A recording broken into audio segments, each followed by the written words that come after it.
Good afternoon and happy Labor Day. Hope you're enjoying the last days of summer as we celebrate those who work and protection for those who work, to be able to have dignity and earn a good living for their family. So, I just got off a Zoom from Israel where I was listening to the Shloshim, the 30-day period of mourning that finishes for my beloved uncle, Pinchas Aaron, who had passed away a month ago. I spoke to you about him a month ago in one of my videos. But I was listening to the Zoom, and one of the people who spoke was my first cousin, Matan. He's a rabbi, a scholar, a remarkable man. And he shared something very beautiful from this Torah portion that he connected to his father, and I think it connects to really what the Rebbe taught us. So I wanted to share it here. There are two laws in this week's Torah portion, which in both of these laws, the Torah tells us, Lo tuchal lehitalem. You can't turn your eye. One of them is the laws of a lost object. You're walking in the street, and you see some things lost. If it's a wallet, if it's you find someone's animal that's lost on the street, or you see any other item that might be lost. So usually, when you're walking on the street, you might say, hey, should I bother with this? If I bother with it, I find it, I have to start posting it on Facebook, on social media, you have to bring it into the police. It's a burden, so I'm just going to turn away, make believe I didn't see it, and let the next guy deal with it. That's the nature. And according to American law, for example, you have no obligation being in the street. You don't have an obligation to take what you find and go find its owner. You could ignore it, turn an eye, you didn't do anything wrong, you won't be prosecuted. There's no law that tells you that.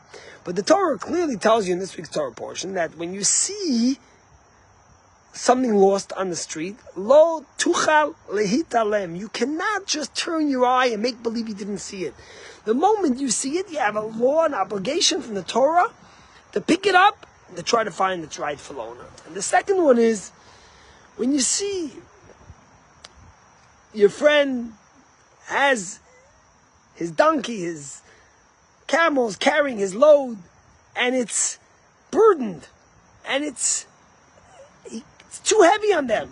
You can't just make believe you didn't see it and say, oh, let him deal with it, let him figure it out. The Torah says, Lo tuchal lehitalem. The moment you see that, you have to go, you have an obligation to go and to help and to care for the person. In America, there's this whole idea of a bystander. If you're a bystander, do you have an obligation? You see a crime, you see someone getting hurt, you see someone crying for help. Do you have an obligation to intervene? Now, we all know what the noble thing will be, but what's the law? And in many states, they try to change it and maybe make a law that will obligate you to, so to speak, look after that person and help them. But the Torah unequivocally says in these two cases, Lo tuchal lehitalem, that there's a biblical commandment from the Torah, that when it comes to the lost object and someone laboring under their load, that you can't just ignore it. You have an obligation, a responsibility to help.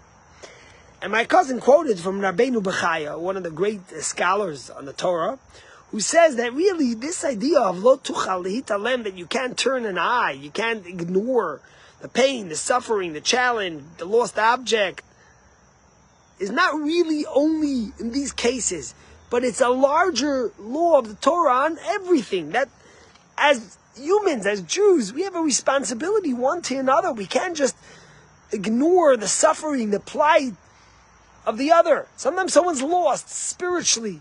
Sometimes someone's lost emotionally, physically.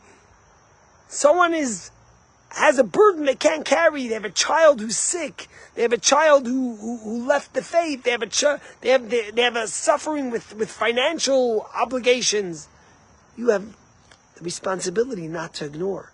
You have the responsibility to help them, to use every effort you have to make a difference. But it was more, my cousin was speaking about his dad, how his father recognized that as a nation, as a people, as a country of Israel, we have to care. In the Hebrew, they would say, ichpatiyut. You have to care for somebody else. You have to feel that when they're hurting, you're hurting. You can't just say, oh, it's his problem, not mine. She's suffering, what do I care? The Torah teaches us this law by a lost object. The Torah teaches us this laws about a donkey that's laboring under its weight, but really it's a message, as Rabbeinu Bachai says, in all our aspects of our life, that we have a responsibility. We are connected one to another. The interconnectedness of each one, to care, to have empathy, to try to help someone who has a challenge. That's who my uncle Pinchas Aaron was. And with his children, with his grandchildren, with his nephews and nieces, and for the people of Israel over the last few years when there was so much fighting and civil unrest, it bothered him to see the struggle between, because that's the nature of us Jews.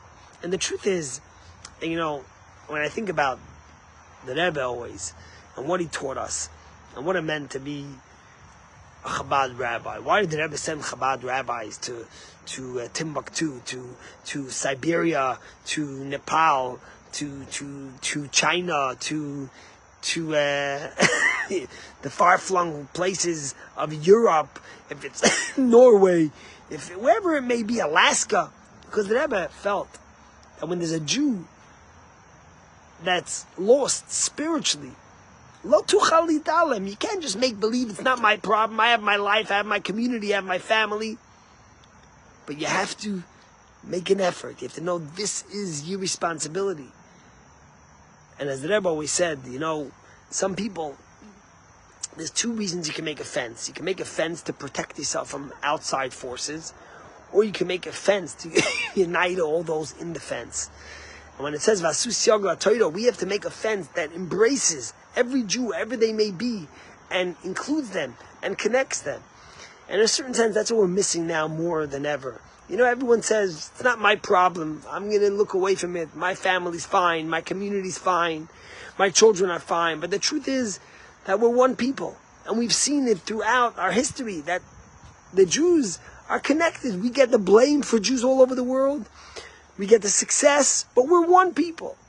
And what the Torah is telling us is, Lo tuchali talem. The Torah tells it us twice, but really it interconnects to every aspect of our life and to the way we live amongst ourselves. Hashem give us that we should have that empathy, and we should have that connectedness and that care that is really the responsibility that we owe each other as humans, as Jews, as a community, to be sensitive and care, and to never ignore the plight of someone else. Have a great day.